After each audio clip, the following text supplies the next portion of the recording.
नमस्कार दोस्तों, मैं Rajendra Karnal summer India news channel से। आज हम जनपद सहारनपुर के आईटीसी रोड पर पहुंचे हैं। हमारे बीच में सामाजिक कार्यकर्ता हैं और चलेंगे और उनसे बातचीत करने का प्रयास करेंगे। किस तरीके का उनका अनुभव है राजनीति के अंदर, क्या समाज में उन्होंने लड़ाइयाँ लड़ी हैं। चलते हैं और बातचीत करने का प्रयास करते हैं। वैसा नमस्कार। क्या शुभ नाम क्या है आपका? मेरा नाम बलवंत सिंह चारवाल। बलवंत सिंह चारबाग जी। सुना है कि आपने काफ़ी लंबे समय तक राजनीति की है, क्या कहना चाहेंगे छात्र जीवन के बारे में अपने? छात्र जीवन के बारे में खासा से मेरा राजनीति का आंदोलन में सामाजिक संघर्ष शुरू होता है। वहाँ पर एक दिनेश नाम का लड़का था, तो उसमें मैं पीछे बैठा करता था क्लास में। वो रात दबा उसके पास आकर आकर बैठा, तो उसने कहा यहाँ से हट के पीछे बैठ। मैंने कहा मैं कहीं लिखूँ, यहाँ कोई लिखी चीज़ नहीं। तो उन्होंने कहा अब नहीं, साढ़े 3 तो मेरे मैं पीछे हूँ। वो ये सब कुछ के मुँह सुन करके मैंने एकदम कहा साढ़े मैं भी चढ़ा लूँ। तो उस टाइम पर जातिवाद का मुझे पूरा अनुभव पहली बार हुआ था। आपने कई सामाजिक लड़ाइयाँ भी लड़ी हैं, संघर्ष किया है और राजनीतिक पार्टियों में भाग भी लिया है, क्या कहना चाहेंगे?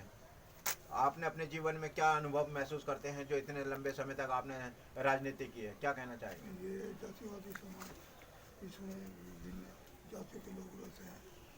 ये तो जा आपका शुभ नाम क्या है? राजेश पाल। राजेश पाल जी। सबसे पहले मैं धन्यवाद देना चाहता हूँ समर इंडिया टीम को और राजेंद्र भाई आपको भी। आप भी राजनीतिक में रहे हैं, बलवंत सिंह जी के आप काफ़ी नज़दीक रहे हैं, क्या कहना चाहेंगे? अपने जीवन का अनुभव किस प्रकार का है? और जो इन्होंने सुना है काफ़ी लंबी लड़ाइयाँ लड़ी हैं और कई अधिवेशन भी किए हैं, लगातार जो है अधिवेशन किए हैं, संघर्ष किया है, कई पार्टियों में रहे हैं। आज इनका स्वास्थ्य ठीक नहीं है, क्या कहना चाहेंगे? सबसे पहले तो ये बड़े दुर्भाग्य की बात है, हम भी बहुत कमज़ोर पड़ गए हैं इनकी वजह से कि ये 3 साल से लगभग चारपाई पर हैं और बोल भी नहीं पा रहे हैं, जैसा कि आप देख रहे हैं जी। परंतु इन्होंने कंधे से कंधा मिला करके राजनीति हो, चाहे सामाजिक कोई कार्यक्रम है, चाहे बाबा रविदास जी के मंदिर का मामला हो, कोई भी मामला इनसे अलग नहीं था, अछूता नहीं था।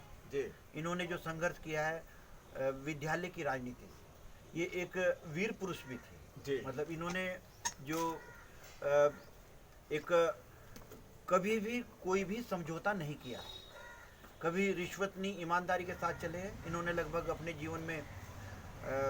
क्योंकि 98 से तो मेरा इनके साथ में बहुत घरेलू संबंध हो गए थे। जब इन्होंने कांग्रेस पार्टी से हरौड़ा विधानसभा से चुनाव लड़ा था 1998 में, और उस समय मैं किस चीज़ का चुनाव लड़ा था? विधानसभा चुनाव। विधानसभा चुनाव कौन सी पार्टी से? कांग्रेस पार्टी से इन्होंने चुनाव लड़ा और उस समय मैं पर्यवेक्षक के रूप में था। तो उस समय से क्योंकि मैंने एक ईमानदार छवि इनके अंदर देखी, ऐसी ईमानदार छवि आज के युग में देखने को नहीं मिलती है। इन्होंने ईमानदारी के साथ में 17 किताबें लिखी हैं और 17 किताबें लिखी हैं। हाँ, 17 किताबें लिख चुके हैं, लेकिन आर्थिक तंगी या अन्य किसी कारण से जी लगभग 1 दर्जन की किताबें इनकी लिखी पड़ी है जो छप नहीं पाई है। गवर्नमेंट को भी और अन्य सामाजिक संस्थाओं को से भी मैं चाहता हूं कि इनकी तरफ ऐसे लोग जो, क्योंकि इंसान ईमानदारी के साथ चलता है, इनका जीवन बड़ा संघर्षपूर्ण रहा। एक आर्थिक स्थिति इतनी अच्छी नहीं थी ताकि वो किताबें आगे चल सके, निकल सके। और सरकारों का या इस युग में जो आज चल रहा है, तो इससे बेहतर यदि इनकी तरफ ध्यान दें, क्योंकि एक देश के हीरे थे, ऐसे लोगों को देश की संपत्ति घोषित हो जाए तो बहुत ही अच्छा होता है। लेकिन दुर्भाग्य है मेरे देश का कि ऐसा नहीं हो रहा है।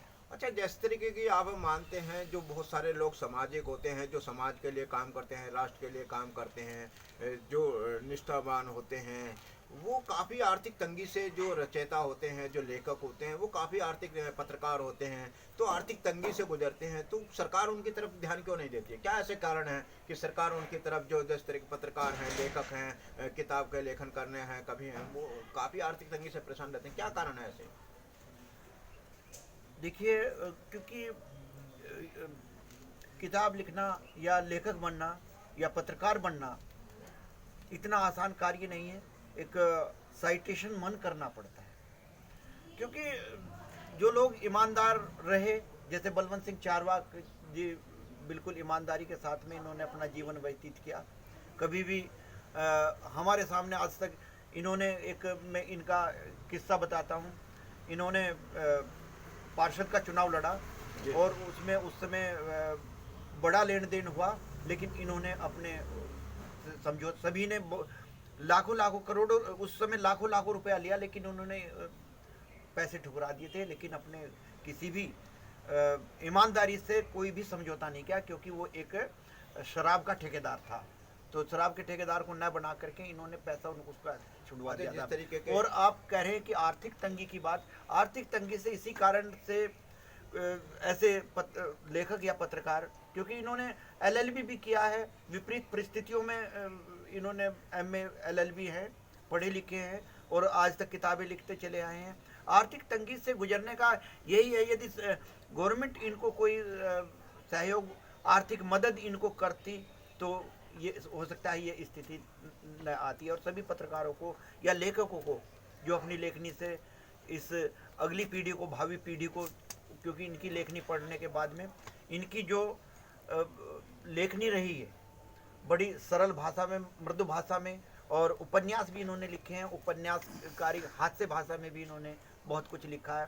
तो सबसे बड़ी बात यही है कि आर्थिक स्थिति यदि इनकी और थोड़ी सी भी मजबूत होती, आर्थिक स्थिति इनकी इसलिए नहीं होती क्योंकि इन्होंने कोई भी समझौता अपने जीवन में नहीं किया, ना भ्रष्टाचारी की है, इनका आज तक का रिकॉर्ड है।